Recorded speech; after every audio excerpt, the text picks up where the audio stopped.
Do you wave your terrible towel when Renegade plays? Reach for a tasty cake when JJ shouts, "He scores!" Does the sound of an F1 engine make your heart race? Doing push-ups with the Nittany Lion after a TD? Then lend us an ear, and we will share the exhilaration of Steelers football, the excitement of Flyers hockey, the nail-biting finishes of F1, and the pride when we yell, "We are Penn State."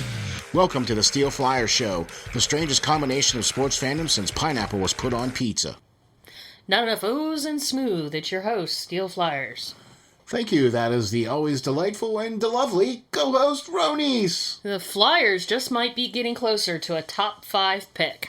Steelers got a whole lot of moving and shaking going on. Phantom's still in the fight for a playoff run? The Saudi Arabian Grand Prix kicks off with another evening in the desert. And thank you all very much for tuning in and checking us out and giving us a listen on all your favorite podcasting platforms, which is thank you to Spreaker for doing all that.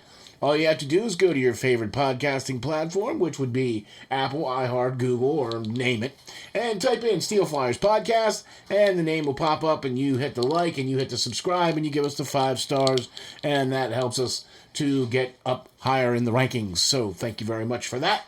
And thank you very much for Ronies. Hey, thank you. How are you doing today? I was just thinking Name It would be the perfect name for a search engine. Okay. Name it, and then you just put whatever you want. There you go. Oh, wait, that kind of describes the whole internet, doesn't it? Just name it, and that's what you get. I mean, I remember back when, there were multiple web searches out there, Ask Jeeves was always fun. Okay, but I remember, web crawler and some other ones too that were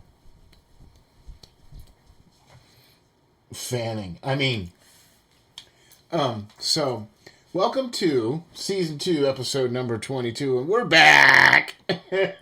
Sorry for the little delay there, but It's kind of in between time period. Yeah, there you go. But there's a lot of things going on, and so we're back with episode number 22 for season 2. Steelers making moves and Flyers inching closer to the lottery is the name of this one here, folks. And a lot of things have happened with the Flyers organization since we were last with you. Yeah. And finally,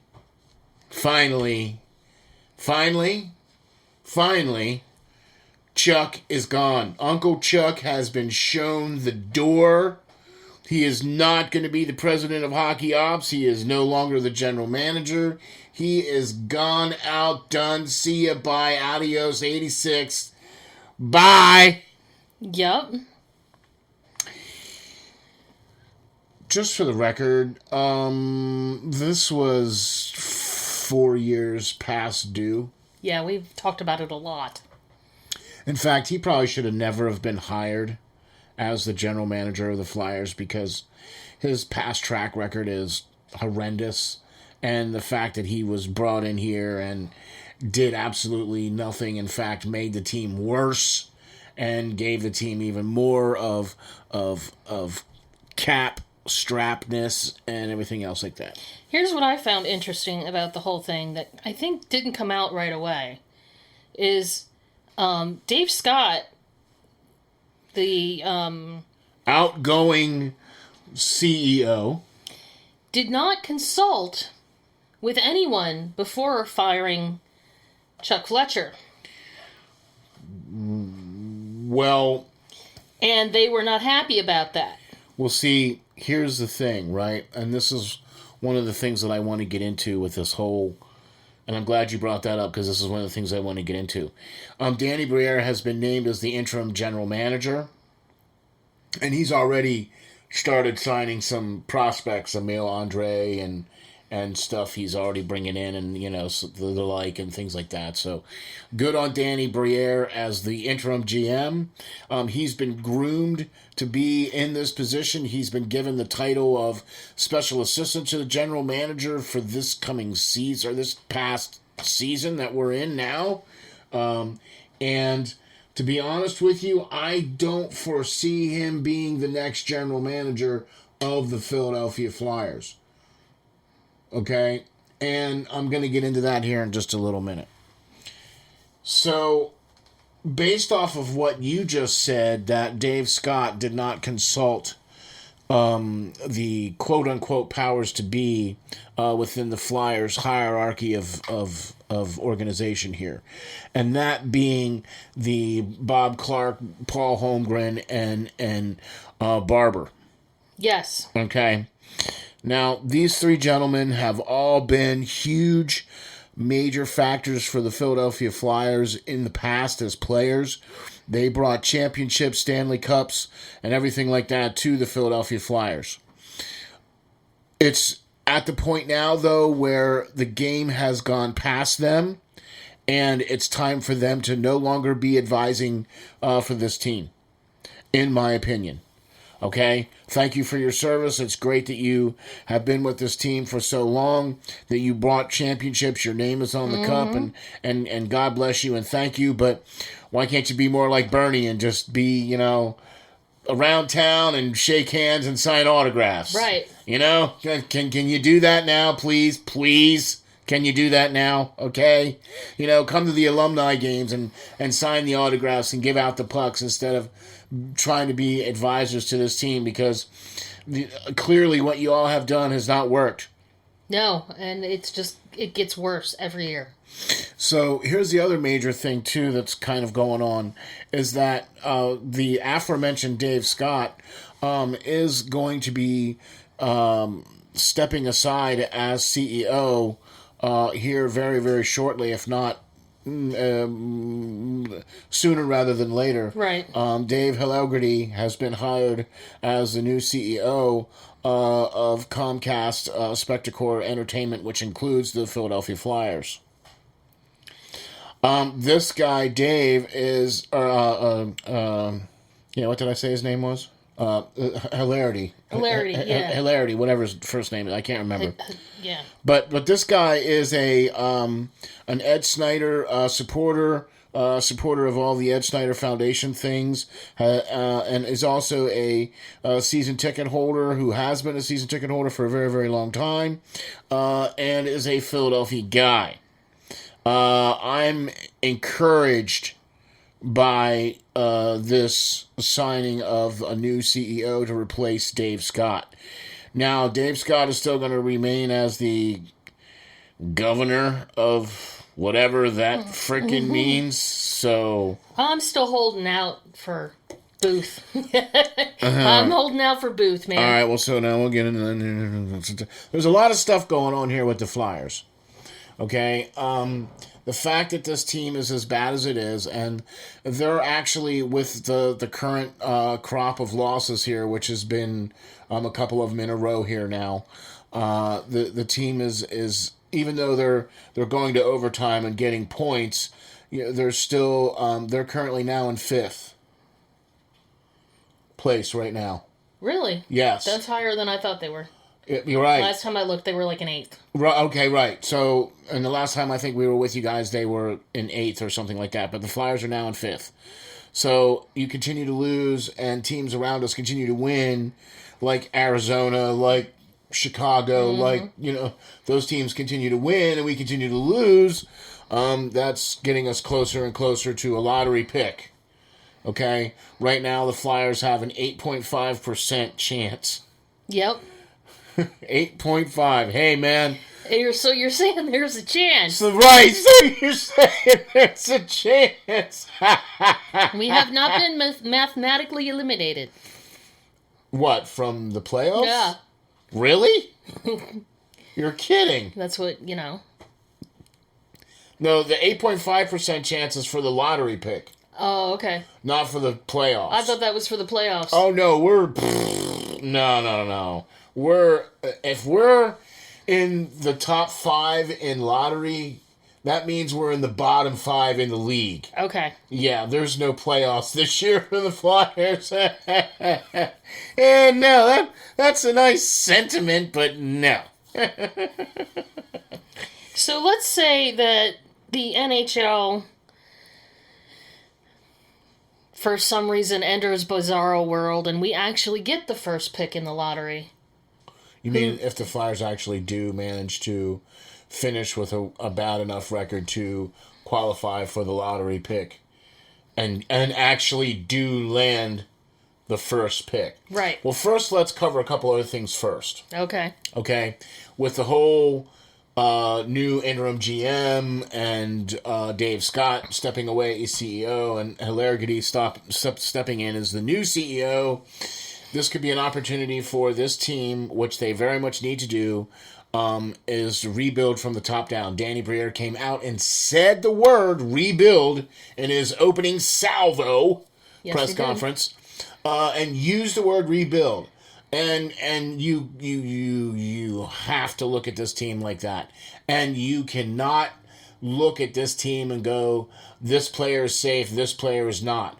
Every single player on this team is up for grabs if it makes the team better in the long run.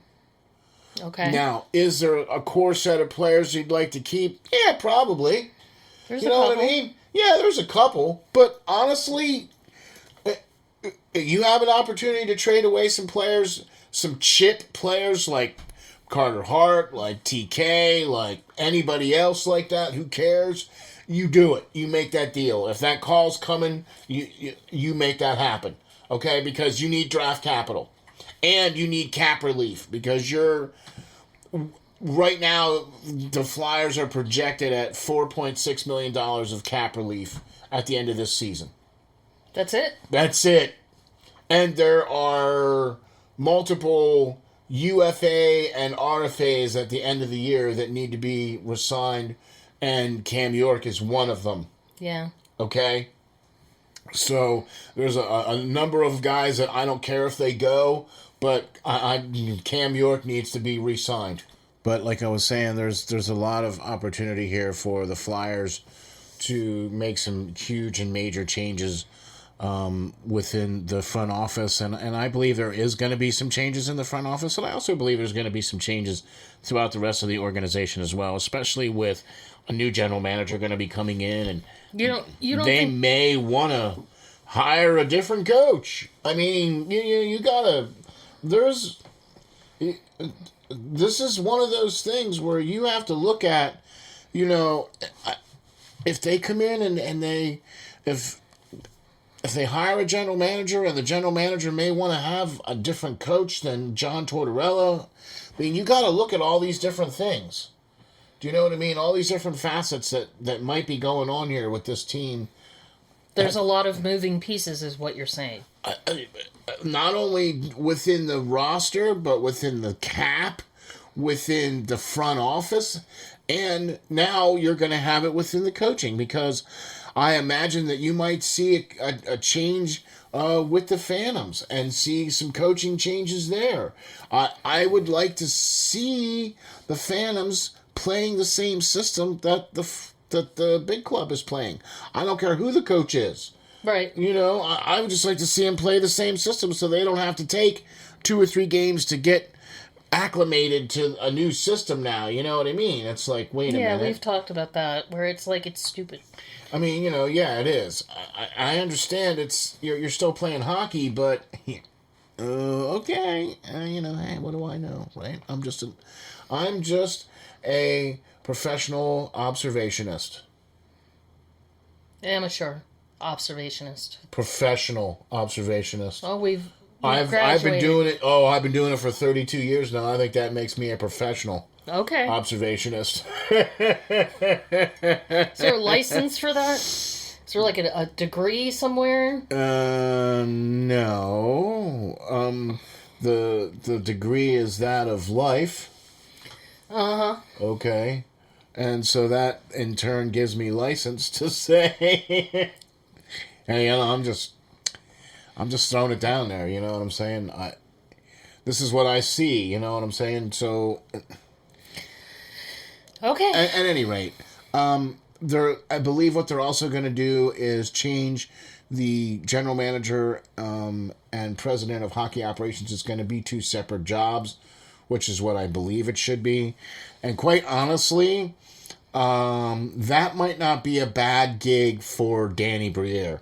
President? Of hockey operations instead of... General manager. Instead of general manager, unless... what I would do is go to Eric Turlsky from Carolina. Okay. And I would invite him to Philadelphia, and then I would never let him leave. I would just shower him with money so he doesn't want to leave Philadelphia to be the general manager of Philadelphia. And then either make Danny Briere be either the assistant general manager or make him the president of hockey operations, and then those two guys would then collaborate on an assistant general manager and then everybody else moving forward. Or something along those lines. I just don't see Danny Briere remaining as a general manager just because he has no experience. Right. You know, and well, he's been following Chuck around, so he's seen all Chuck's mistakes. So hopefully he'll just say, okay, what would Chuck do? And then do the direct opposite. I mean, there is that, you know what I'm saying? Hey, what not to do? 101 by Chuck Fletcher. You know.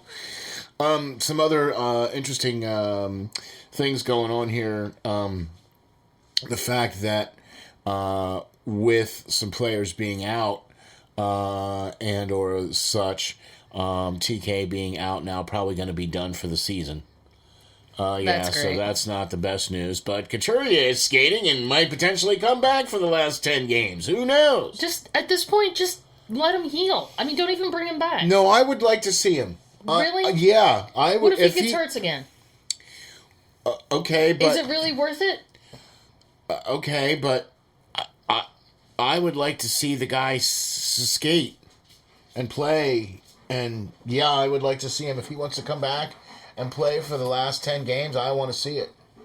Okay. I want to see him come My back and play. My opinion would be we're tanking right now, so why not just give him some extra time to heal so he's 100% when he comes back next year? I'm with you on that school of thought, but I'm also kind of like, I would like him to go into next season on a high, hey man, I played the last 10 games, I was able to do it, take care of business, we're all good, I'm moving forward in the right direction, you know what I mean, blah, blah, blah. I would much rather get that assurance moving forward with somebody that is now going to make, you know, a significant amount of money over the next 6-7 years.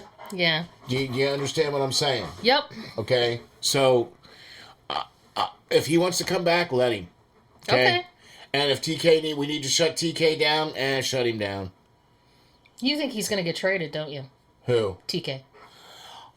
Look, it all depends. I know that the coach all likes him, and TK's another favorite, and Carter Hart's another favorite as well. And we did a show the other night on Hockey Writers Inc. with the great Perlo Wisdom and Lance Green, where we talked mostly about the trade or the potential trade of Carter Hart.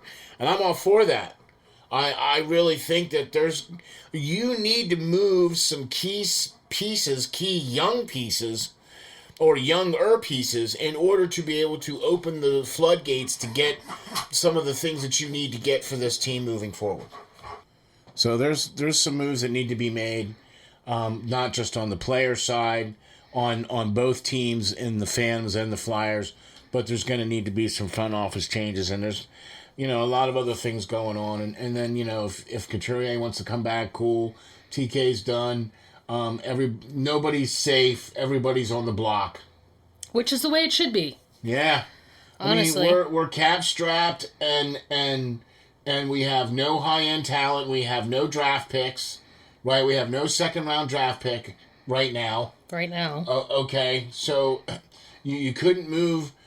You couldn't get anything for JVR, so he's going to walk, right? And yeah, okay, money's coming off the books, but you didn't get anything for him. Right, when you could have traded him and got something. Right, at least a draft pick. I mean, something. There could have been, I guarantee you, that there was phone calls being made for Carter Hart, for TK, for, you know what I'm saying? Why wouldn't these guys be on your list of guys that you would be like, all right, let me hear what you're going to, you know. Right. Well, what are you offering, right? I need to see some A prospects coming back. I need to see first and second rounds. Right. That's what we need, right? So you got to make trades and do the deals that you need to do with who you got on the team to do those deals and trades and what. Because I'm going to tell you something. No matter what, if you keep Carter Hart, you still need a backup goaltender. And quite frankly, I think it's time for Carter Hart to move on. I think Carter Hart got kind of screwed. He did. I am not denying that at all. I'm not denying that at all. In fact, I'm even going to go out and say that, look, I have never said that Carter Hart was a bad goaltender. But the fact that people look at him as the next coming of Ron Hextall or Pelly is ridiculous. Yeah. He's been thrust into a situation where he hasn't had a team but maybe 1 or 2 years where he's had a quote-unquote team around him. He's got really bad defense. He has no offense to speak of. Right, exactly. But he's also not an elite goalie. Well, he wasn't given the chance to develop as elite goalie. He started and had a decent year, and then we had the whole mess with COVID, and then, it just seems like he never got the chance to really reach his potential. Okay, but even when he was playing in the bubble, right? When the Flyers were the best team that he had was when they were playing in the bubble and the whole lead up to that, right? And even then, he was not being an elite goaltender. He was not being the quote-unquote human eraser. Right. Okay? And I'm here to tell you, when you look back at history, you don't even have to... Lance compared it to Steve Mason, who, I understand, was the same age as Carter Hart was when he came over to the Flyers and already had those years at Columbus and blah, blah, blah. But playing on a very bad team in Columbus, Steve Mason still won a Calder Trophy. That means Rookie of the Year for a goalie. Yeah. Now, I don't know about you, but those are few and far between Calder trophies for a goaltender. And the fact that he had the same pedigree as Carter Hart, won everything through juniors. Right. World Junior Championships, every junior league he played in, he won championships with. Right. Same as Carter Hart. Came out, played his rookie year, and blew the doors off everybody, even though he played on a crappy team. But he didn't play his rookie year with the Flyers. Okay, right. That's my point. Okay, yeah. See, and even Ron Hextall was like, yeah, you should have stayed in down in the Phantoms for a season, and then came up. Right. He was brought in too soon. There was too much pressure put onto him to be the number one guy in front of in behind a team that, frankly, couldn't support that. Right, and then you mix that in with the psyche of a young goaltender. And the kids, you know what I mean? It's like... Well, I'm trying to think how to put it, but, once you start winning, you get more confident, correct? Yeah. When you start losing, you lose confidence. Yeah. And there was nobody there to help him rebound from that. Does that make sense? Yeah. So it became a cycle, it's... Yeah, bad begot bad. Right, so... You know what I mean? Bad habits begot bad habits. Right. And now those bad habits are... I've never said that Carter Hart was never a good goaltender, but he's not elite. He is not that goaltender that's going to be able to get you those 15 or so shutouts throughout the year. He's not going to be able to steal that many games. He can't even do 3 a year. Right.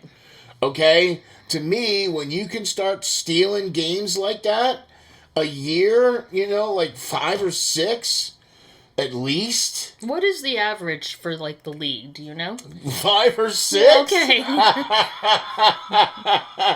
Right? That. If you're the number one goaltender, you should be able to get at least 5 or 6 shutouts a year. You're playing 82 games. You know what I mean? Right. Right? If you're the quote-unquote elite goaltender... Right now, then you look at guys that really are elite goaltenders, like Vasilevsky and Markstrom, and those guys are getting 8, 9, shutouts a year, right? Right. Those guys, right? Hellebuck's got 7 or 8. You know what I'm saying? Come on. when you go back into history and you look at goaltenders, yeah, I know scoring is up and pads are smaller and the goal mouth is wider and blah, blah, blah, blah, blah, blah. Right? But elite goaltenders are able to put the team on their back and win those games single-handedly. Or at least give their team a chance to recover. You know, the game's going badly, but they block that one goal, and that gets the team that momentum going. Hey, you know, I don't see that happening with... Carter Hart gives up those goals. Correct. Right? Those are back-breaking goals. Those are momentum-shifting goals. That's those what I'm... Yeah. Yeah, exactly. He's not making those... Look, we know you can make the other saves, right? But I need you to make that one or two saves a night that are going to keep your team in the lead. Or in the game. Or tied, or whatever the case is. Right. Right? Yeah. When, you know, you score 3 goals in the first period, you know, that's a tough hole to climb out of, guys. Right? I mean, and your team is ejected, and it just, I don't know. Maybe it's like just... I said, I think it's time for him to get a change of scenery. And to move on, because I think that's the only way he's going to get any better. Because it's going to take too long for this team to rebuild around him, to get a good enough team around him for him to be of any consequence, in my opinion. So it would be better off to trade him for Carter Hart, so he could at least be on a team that's going to have a good team around him, that has good defense, has good offense, that he can shine in. Right. Give him the chance to succeed. Exactly. The Flyers owe that to Carter Hart. Because it ain't going to happen with the Flyers. I'm sorry, it's just not. Okay? And there's a plethora of other players that could go. But look, we've discussed many of these things that, you know, we've been talking about for the last 2 years. And hey, guess what? They're finally starting to come to fruition. And people are starting to finally realize that, what do you know? Those people from SteelFlyers were correct. Holy smackers! That means that they actually know what they're talking about. That loud thud noise you heard was the SteelFlyers support staff falling over fainting. We have a support staff? Right. No. I'm like, have I met them? Us. Falling over. Right. Our crack research team, that's us. The co-host, that's the dog. Sorry about that. All right. So enough about the Flyers, I think. I want to get into some other things going on here. Can I say one last thing? Yes, please. I really think that the tweet that came out the other day was a complete tease. And unfortunately, I don't think that's going to happen. Okay, so the tweet you're talking about is there was a quote-unquote dinner meeting that took place between the owner of the Sixers/Devils, who's a billionaire, a very famous actor from the TV show Bones and Buffy and Angel, right. and but he's a huge supporter, Flyer fan, whatever, and also Kimmo Timonen and Peter Forsberg. Peter Forsberg, ex-Philadelphia Flyer, Kimmo Timonen, ex-Philadelphia Flyer, both of whom all have their own teams in their home countries. That own their own teams. Correct. In their home countries. So they have ownership potential. Well, okay, right. So this could potentially be. The problem is that the quote unquote billionaire that they had lunch dinner with could not own the Flyers because already owns the Sixers and already owns the Devils. Right. So because of owning the Devils, would not be able to do that. However, most billionaires have friends who have friends who have friends. They know a guy. They know a guy. Hey, you know a guy coming to Philly. Yeah, we know a guy coming to Philly. I wish. Maybe they know a guy coming to Philly. That would save the Flyers. Get them out of Comcast's hands, but it's not going to happen. So. Okay, if that happens, see, this is where this whole thing flies. this whole thing goes, right? Currently, right now, Comcast owns the Flyers because of the marketing potential for the Flyers. They clearly do not care about the team. Right. Right? Or we would have a better team. Okay, right? Clearly, ever since Comcast has taken over when Ed Snyder passed, they clearly care about, specialty hot dog night and, how many, T-shirts they can give Grateful away. Dead night. Or, whatever. They care more about that than they do about, who's coaching the teams and who the players are and who's being drafted and who's the scouting guy and who's the medic. I mean, it comes across that way. Right? So, until those kinds of things get fixed, and this is a perfect opportunity I think they have to do that, is to make those fixes. And that would mean a different... Because quite honestly, I don't think Comcast is going to be down with listening to seeing the general manager talk about a rebuild for more than 4 years.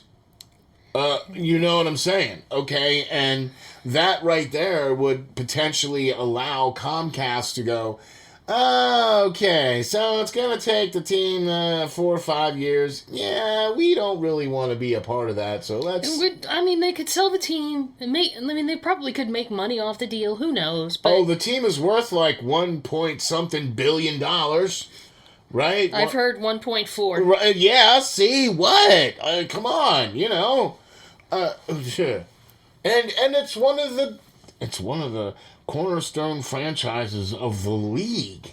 Well, it's the most... Every year, the Flyers get between 14 and 17 nationally televised games.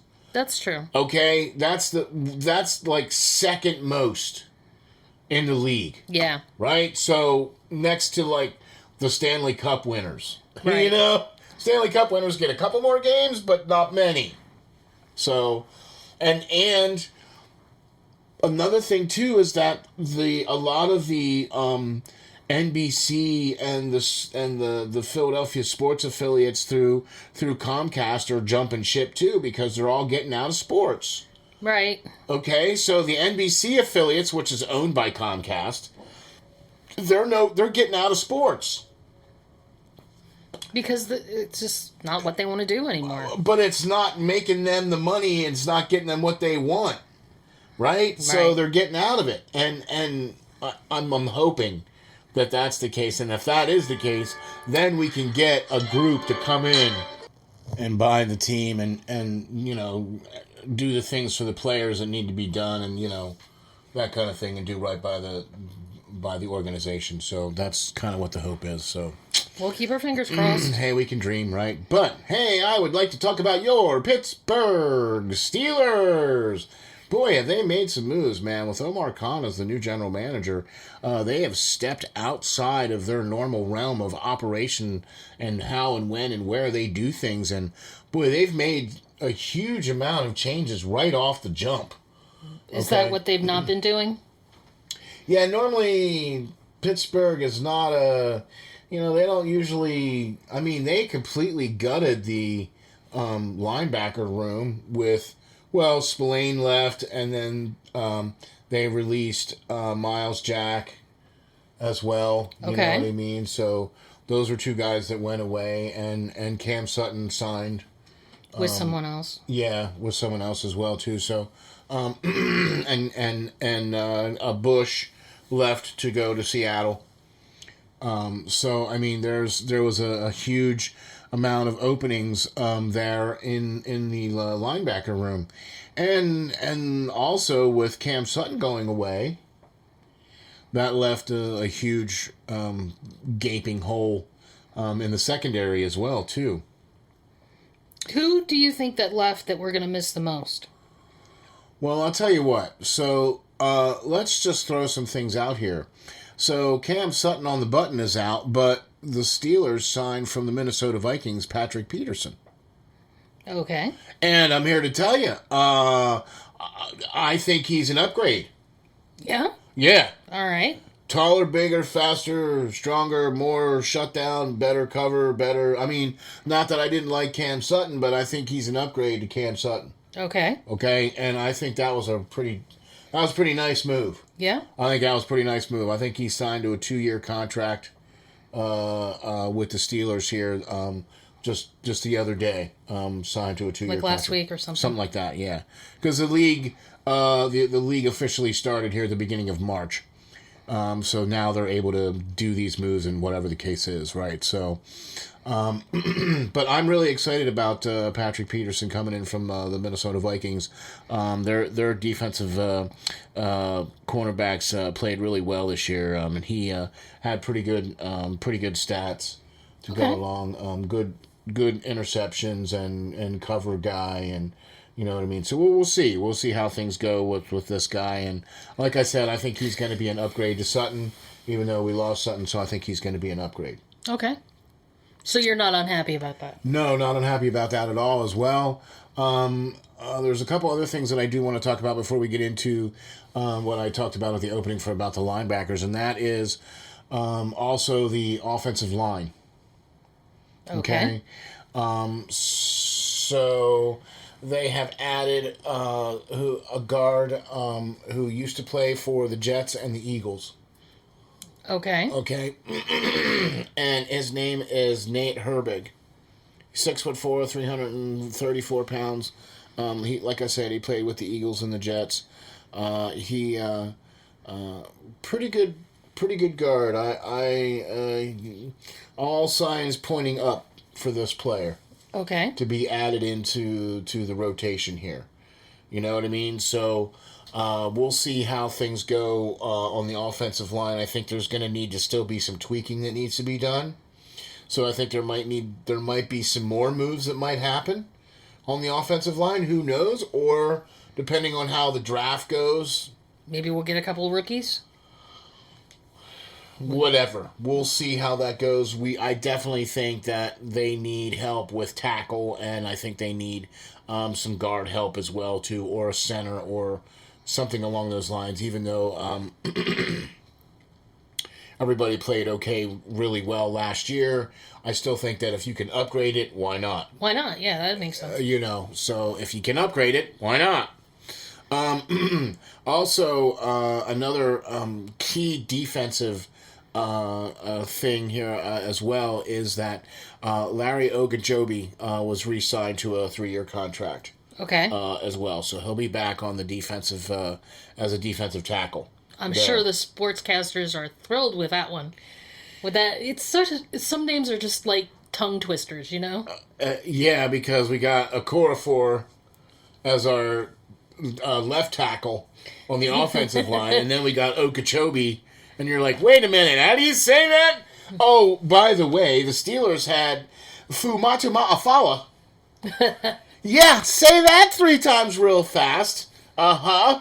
Yeah, Chris Fumatuma Afala. He was a running back. Played for the Steelers. Okay. Yeah, played for Bill Cowher. Yeah. I'm not saying that they're bad. I just think it's interesting to have such a unique name. Because, I love names. And well, yeah, right. I just like when, you got a unique name, it makes you... Right. And Ogunjobi was a good contributor last year, and I think he's continuing to grow, and this is a good 3-year contract for the Steelers, so that's a good move for them. I'm really liking the fact that they signed this guard, Nate Herbig. I think he can come in at 6'4", 330 pounds and be a fight for starter, he's played guard and tackle. Yeah. Okay, so I don't really care. I just want to see these guys get pushed. I want to see the line get better. Right. Okay. Yeah, as far as everything numbers-wise, the offensive line did improve last year every game, and they started every game. That's great. But I want to see it being able to support a 100-yard rusher every week and a, 300-yard passer every week and a, you know what I mean, that kind of thing. So it needs to improve. The other thing Tighten up a little, do you think? Yeah, that would be a good way. And don't get me started, please. Please, you really don't want me to go down the illegal man downfield. The false start. Yes.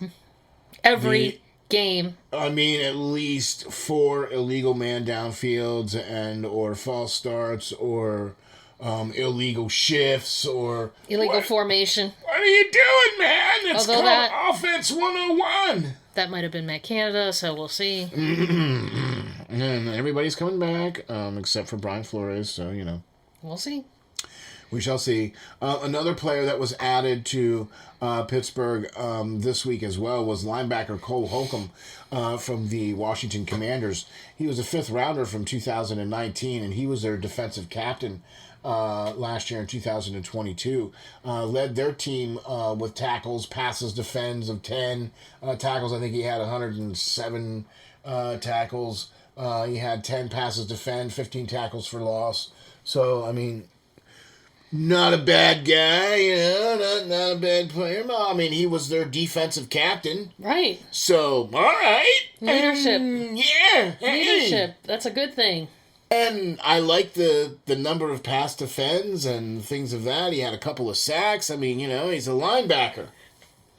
So, I'm excited to see what's going to happen here. I obviously feel that there's going to be some draft picks that might potentially be taking over or getting more of a shot because obviously Spillane left as well as Bush and, you know what I mean, from last year. So there's going to be potential for other linebackers that are going to step in. Right. You know what I mean, too. So...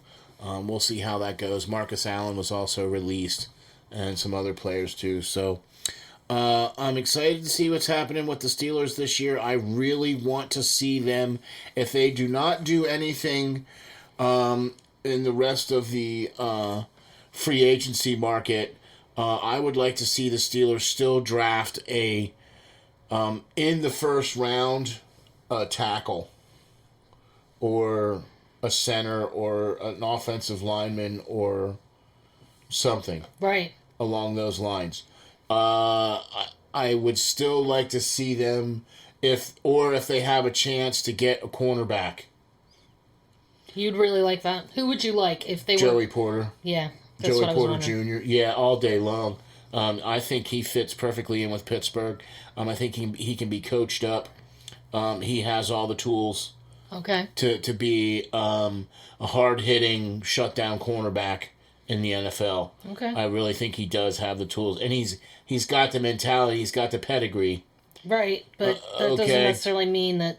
I'm with you, but he has fit the bill. Okay. Okay? We saw him play at Penn State for the last 3 seasons. Correct. Okay? And he is one of the most explosive hitters in all of Penn State football. Well, he was quite successful there, right? Right. Okay. Quite successful. Very good at he needs work on his one-on-one coverage.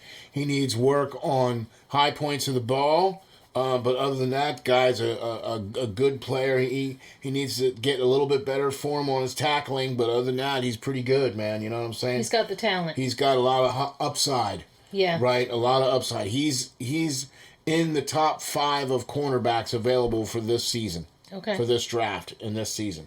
There's a couple other cornerbacks that may rank either higher or right around the same level as him, but I think he's the best cornerback in the draft. That's who if I was Omar Khan, that's who I would be taking. If my 17th pick in the draft comes up in the first round, and the Pittsburgh Steelers select Joey Porter Jr., Penn State. Right. Okay? Well, that's who I would just rattle off, okay? I don't care who else you get after that, but you need an offensive line, you need some corner, and then if you want to do something other than that, then go from there. Okay? So, I think the Steelers have some opportunity here for this offseason to get better. I mean, you can't do anything but get better. Well, we saw some potential last year, towards the end of the season.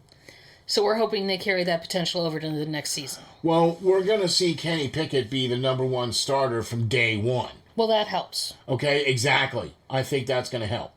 And the fact that we've been seeing him working with, Deontay Johnson and Pickens down in Florida, as well as with Trubisky All four of them guys have been down there in Florida working. See, I think that's going to help just because he'll get that moment, that rhythm, that, what do they call that?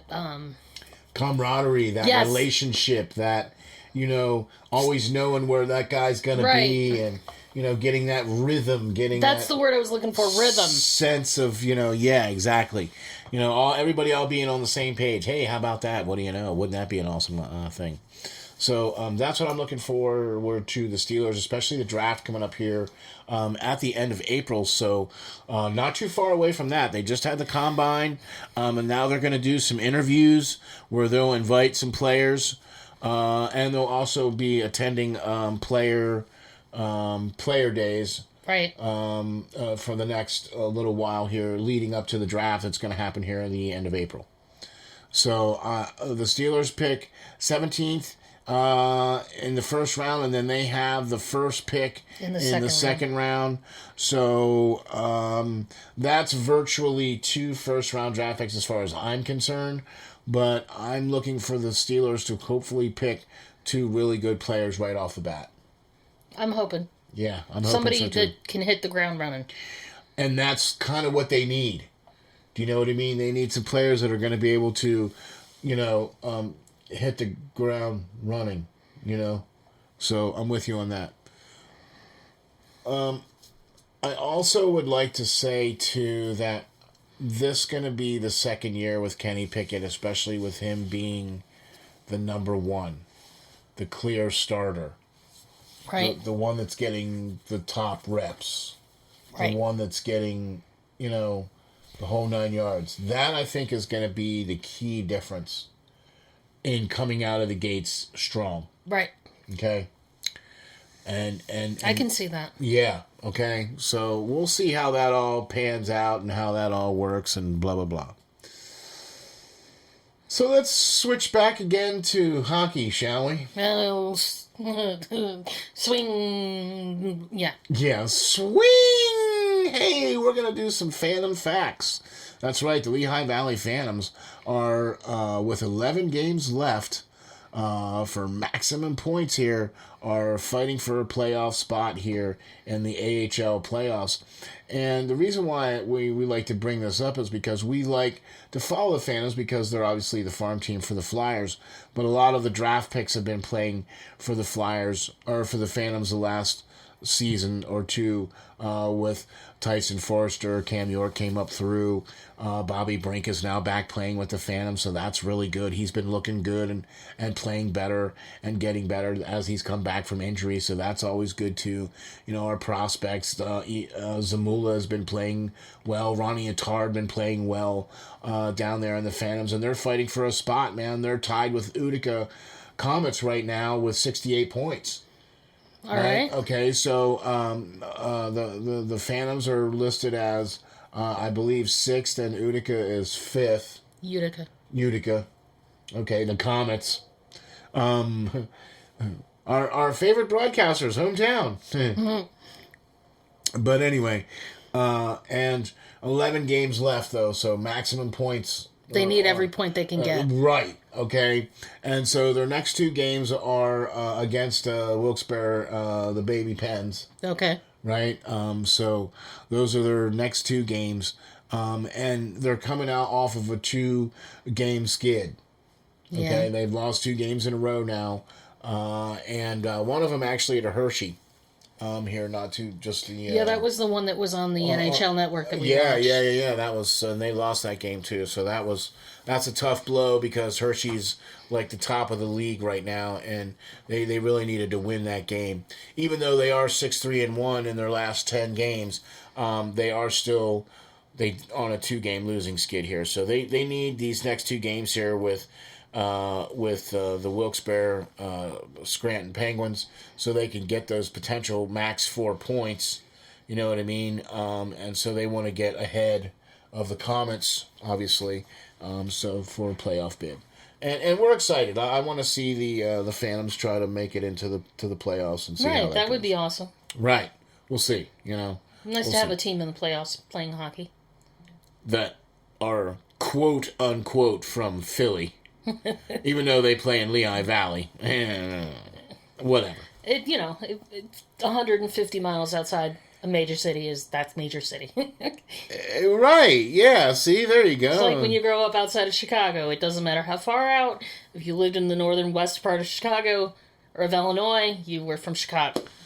Yeah, because that all encompasses that whole area. Okay, all right, I got it. All right.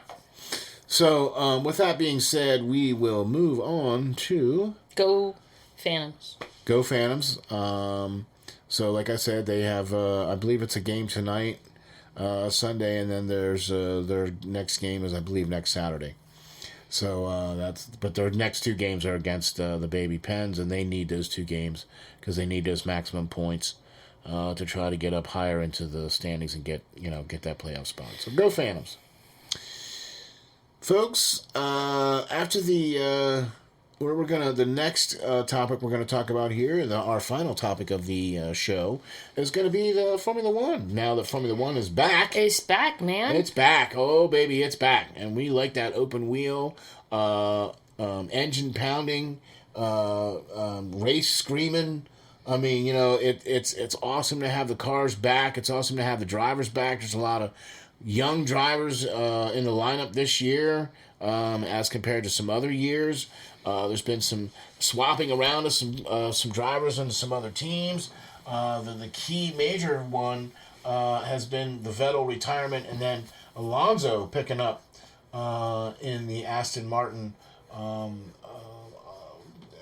to pick up the seat there that Vettel vacated upon his retirement. And doing well. Boy, oh boy, has Alonso been rekindled in the Aston Martin. I mean, he's been in the top 5 for most of all sessions in the last 2 races.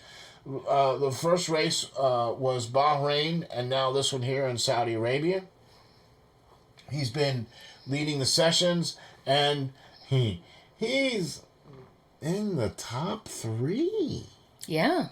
For the start of the Saudi Arabian Grand Prix. So, I mean, that's... Go Alonso. Wouldn't that be cool to see him... Win, right? Yeah. Okay. What's going on with the Prancing Horses? LeClerc gets a 10-place grid penalty after the engine blow up in Bahrain. They had to replace the computer brain, and that's an automatic. You're only allowed 2 of them for the season. They're now on their 3rd one, so that's a 10-place grid penalty, and that might happen again. If it happens again, it's another 10-place grid penalty. We're seeing the problems that we saw last year with the equipment again. Right. Yeah. They haven't quite figured that one out yet. You know what I mean? I mean, I think that we have good drivers. I really do think our drivers are great. Yeah. But they can't get the car to work. The car, yeah. I mean, Leclerc and Sainz are really good drivers. I mean, ever since Sainz has come to Ferrari, man, he has really stepped up his game and has really been, I think, probably, he on the same level as Leclerc. He's up there. He's I like him as the other driver. I mean, it's really nice to have 2 good drivers. You know what I mean? So with that 10-place grid penalty, Leclerc starts 12th, right? But Sainz was able to qualify 4th. We had Alonso and Russell for 2nd and 3rd on the step for the start of the race, and then Sainz was 4th. Perez with his 2nd Saudi Arabian pole. He was the pole sitter for last year. There was a problem with Verstappen's Red Bull, and he started 15th. Really? Yeah, he was. Wow. He had the fastest lap and was doing well, and then suddenly, guys, we have a problem. And the car just said, nope, we're done. It sounded like a transmission. And that was it. So then that was in Quali 2, so in Q2. Yeah. Right? So 15th was the best he was going to start, so that's where he started. But he's not happy. Right. So no driver has won from 15th on the grid. So good luck.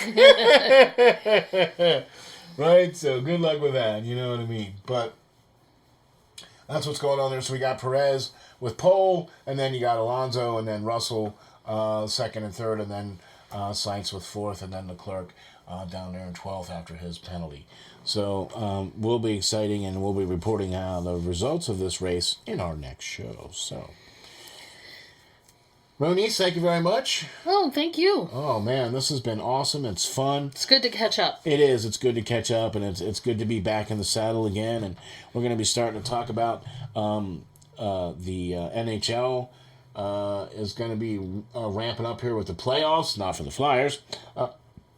And then, of course, the draft will be coming up for the NHL or for the NFL in the end of April, and then the draft for the NHL coming up at the end of June. And I mean, all kinds of crazy stuff. And so, yeah, man. Thank you all very much for listening. Thank you all very much for checking us out. We really appreciate it. Just remember, you can go to any one of your podcasting platforms, thanks to Spreaker. You can go to Apple, iHeart, Google, Amazon, Spotify, you name it, and type in the SteelFlyers Pod, and we will come up, and all you have to do is like us and do us a 5-star rating, and that would be great, and we'd appreciate that. Moniz, thank you very much. Thank you. Thank you all very much for listening. We appreciate you checking us out, and we will catch you all on the next episode of the SteelFlyers All Sports Network podcast. Just remember, folks, stay safe, stay strong, and hang tough.